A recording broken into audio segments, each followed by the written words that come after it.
मनीष गर्ग, खबर छत्तीसगढ़। छत्तीसगढ़ में उग्रवाद प्रभावित क्षेत्रों में सुरक्षा और विकास को लेकर बैठक करने के बाद गृह मंत्री अमित शाह ने प्रेस कॉन्फ्रेंस किया, जिसमें उन्होंने कहा, 2026 में देश से नक्सलवाद को पूरी तरह से सफाया करके रहेंगे।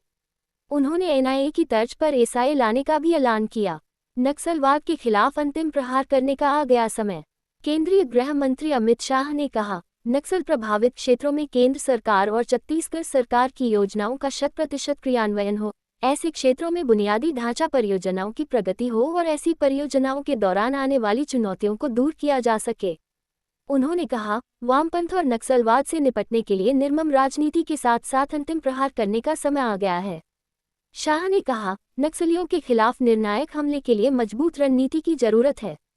केंद्रीय गृह मंत्री अमित शाह ने कहा, पहले 10 वर्षों में नक्सली गतिविधियों में 6,617 सुरक्षाकर्मी और नागरिक मारे गए और अब इसमें 70% की कमी आई है। उन्होंने कहा, मेरा मानना है कि हमारी लड़ाई अंतिम चरण में पहुंच गई है और मार्च 2026 तक हम देश को नक्सलवाद से पूरी तरह मुक्त कर पाएंगे। अमित शाह ने नियर की तर्ज पर सिया लाने का किया ऐलान। केंद्रीय गृह मंत्री अमित शाह ने कहा, कहीं 3 राज्यों का तो कहीं 2 राज्यों का संयुक्त टास्क फोर्स बनाया गया है। जहां जैसा जंक्शन है वो बनाया गया है। सूचनाओं के आदान प्रदान का खाका मजबूत किया गया है और भारत सरकार की एजेंसियां सभी राज्यों के बीच समन्वय के लिए काम कर रही हैं और संयुक्त टास्क फोर्स के हमें बहुत अच्छे परिणाम मिले हैं। उग्रवाद के कारण निरक्षर रहे लोगों को साक्षर बनाने के लिए अभियान चलाएगी सरकार। केंद्रीय गृह मंत्री अमित शाह ने कहा, आज की बैठक में छत्तीसगढ़ के मुख्यमंत्री ने कुछ फैसले भी लिए हैं। जो लोग वामपंथी उग्रवाद के लंबे समय के प्रभाव के कारण निरक्षर रहे हैं, चाहे उनकी उम्र कुछ भी हो, उन्हें साक्षर बनाने के लिए छत्तीसगढ़ सरकार और भारत सरकार का गृह मंत्रालय एक अभियान चलाएगा। तेंदुपत्ता की खरीदी में हम आमूलचूल परिवर्तन भी करेंगे। मुख्यमंत्री जी, उप मुख्यमंत्री जी, गृह सचिव, डीआईबी और भारत सरकार के सभी सीएपीएफ के डीजी उपस्थित थे। हम सबका मानना है कि ये वामपंथी उग्रवाद हमारे देश की लोकतांत्रिक व्यवस्था के लिए सबसे बड़ी चैलेंज है। विगत 4 दशक में वामपंथी उग्रवाद के कारण करीब 17,000 लोगों की जान गई है।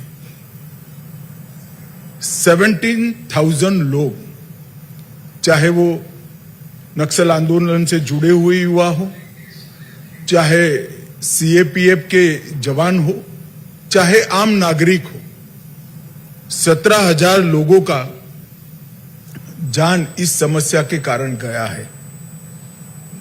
जब से केंद्र में नरेंद्र मोदी जी के नेतृत्व में भारतीय जनता पार्टी की सरकार बनी, इस समस्या को चैलेंज के रूप में स्वीकार किया गया, दोनों दृष्टि से। एक तो जिनके हाथ में हथियार है उनको हथियार छुड़ाने का प्रयास करना, और नहीं छोड़ते हैं तो उनको एंगेज करना, और दूसरा, एक क्षेत्र में विकास का जो अभाव दिखाई पड़ता था, व्यक्तिगत विकास, गांव का विकास और क्षेत्र के विकास, ये 3 लिंब में ये पूरे क्षेत्र को विकास की दिशा में पूरे देश के अनुरूप एक स्तर पर लाना, और दोनों क्षेत्रों में, दोनों परिस्थितियों में बहुत अच्छा डेवलपमेंट हुआ है। मैं डिटेल आपको बाद में बताता हूं, परंतु आज भारत सरकार बस्तर से बीजापुर और दंतेवाड़ा से लेकर धमतरी तक पूरे क्षेत्र के विकास के लिए कटिबद्ध है और उसको वामपंथी उग्रवाद से मुक्त कराने के लिए भी कटिबद्ध है। कई अचीवमेंट हुए हैं। 2022 में एक साल ऐसा आया कि जिसमें 4 दशक में पहली बार मृत्यु की संख्या 100 से नीचे गई। 2014 से 24 तक सबसे कम वामपंथी उग्रवादियों द्वारा की गई घटनाएं दर्ज की गई। टॉप 14 नक्सली लीडर्स को न्यूट्रलाइज किया गया है। इसके अलावे हमने वामपंथी उग्रवाद की जगह, इसकी विचारधारा की जगह विकास का विश्वास लोगों में जनरेट करने में भी हमने सफलता प्राप्त की है। हमने 2 उद्देश्यों से काम किया।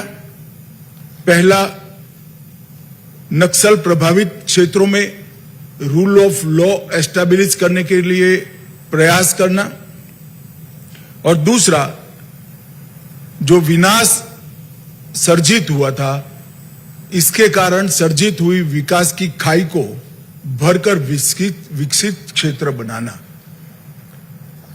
और मुझे हर्ष है कि कई राज्य 2019 से लेकर 24 तक नक्सल प्रभावित क्षेत्र के नाम से, तमगे से मुक्त हुए हैं। बिहार, झारखंड, उड़ीसा, आंध्र प्रदेश, तेलंगाना, मध्य प्रदेश और कमोबेश महाराष्ट्र भी, ये सारे राज्य, महाराष्ट्र का एक जिला छोड़कर, नक्सल समस्या से मुक्त हुआ है। मैं मानता हूं कि ये भारत सरकार का बहुत बड़ा अचीवमेंट है। मित्रों, एक प्रकार से इसकी आंकड़ों का विहंगावलोकन करें तो 2004 से 14 तक 16,463 घटनाएं हुई थी और 14 से 24 तक 7,744 हुई है, तो 53% घटनाओं की कमी आई। नागरिकों और सुरक्षा बलों की मृत्यु में पहले 10 साल में 6617 सुरक्षा कर्मी और नागरिक मृत्यु हुआ था। अब उसमें 70% कमी होकर 2004 तक ये आंकड़ा सीमित करने में हमें सफलता मिली है। इसी तरह से सुरक्षा बलों की मृत्यु में 73% की कमी और नागरिकों की मृत्यु में 69% की कमी आई है। मुझे विश्वास है कि ये हमारी लड़ाई अंतिम चरण में पहुंची है और हम देश को 2026 मार्च तक पूर्णतया नक्सल समस्या से मुक्त कर पाएंगे। मित्रों, हिंसा के रिपोर्ट करने वाले जिले 2010 में 96 थे, 11 जिले नए बने, तो एक प्रकार से 107 जिले थे। उससे कम होकर अब 42 तक सिमट गए हैं। थानों की संख्या 456 थी, 456। 100 थाने नए सृजित हुए, तो 565 में से अब थानों की संख्या 171 तक सीमित हुई है। 2010 के अधिकतम मृत्यु स्तर 1005 से घटकर 2023 में 138 तक सीमित हुआ है। 2019 से अब तक 277 सीएपीएफ के नए कैंप बनाए गए। उस दृष्टि से सिक्योरिटी वैक्यूम को भरने का काम किया गया। एनआईए में एक अलग वर्टिकल में 90 मामले दर्ज किए गए, 64 आरोप पत्र किए गए और वामपंथी उग्रवाद के फाइनेंस की टोटल इकोसिस्टम को, इस पर करारा प्रहार करने का काम भारत सरकार की एजेंसियों ने किया है। इसमें ईडी ने भी बहुत बड़ा रोल निभाया है। पिछले 1 वर्ष में एमएचए की एयर विंग को भी मजबूत किया गया। 14 पायलट्स और 3 इंजीनियर केवल वामपंथी उग्रवादी क्षेत्रों के लिए मुहैया कराए गए हैं। हेलीकॉप्टर की संख्या अलग है। छत्तीसगढ़ में नई सरकार आने के बाद मैं मुख्यमंत्री जी, उप मुख्यमंत्री और गृह मंत्री को हृदय पूर्वक बधाई देना चाहता हूं कि इन्होंने बड़ी शिद्दत से दोनों मोर्चों में बहुत अच्छा काम किया है। टोटल देश की बात करें जिसमें 90% हिस्सा छत्तीसगढ़ का है, 179 वामपंथी उग्रवादियों को न्यूट्रलाइज करने का काम अगस्त महीने तक हुआ है। 559 लोगों को गिरफ्तार किया गया, 540 ने आत्मसमर्पण किया है, 46 नए स्पेशल फोर्सेस के कैंप एस्टैब्लिश किए गए। इससे भी सिक्योरिटी वैक्यूम बहुत बड़ी मात्रा में भरा है।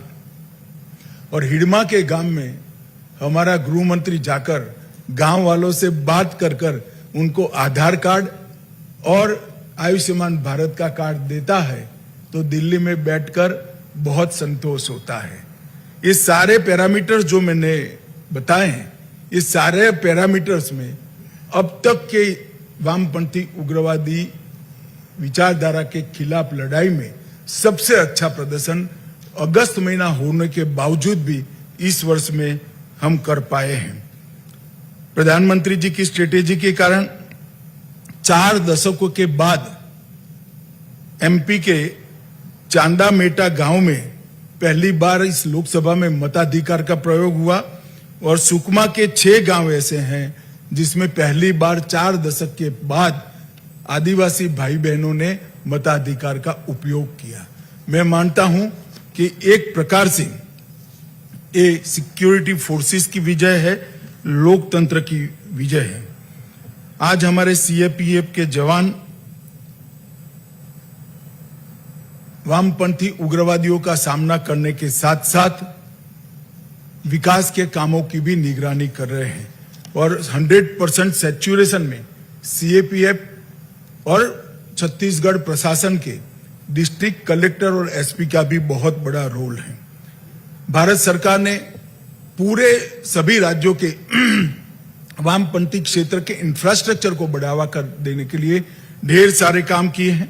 पिछले 10 सालों में 21,400 करोड़ रुपया और 15,300 टेलीफोन टावर लगाने की योजना रखकर इस पूरे क्षेत्र में जो कनेक्टिविटी का प्रॉब्लम है, जो आज के जमाने में बड़ा महत्वपूर्ण है, इसको रिजॉल्व करने का काम भारत सरकार ने किया है।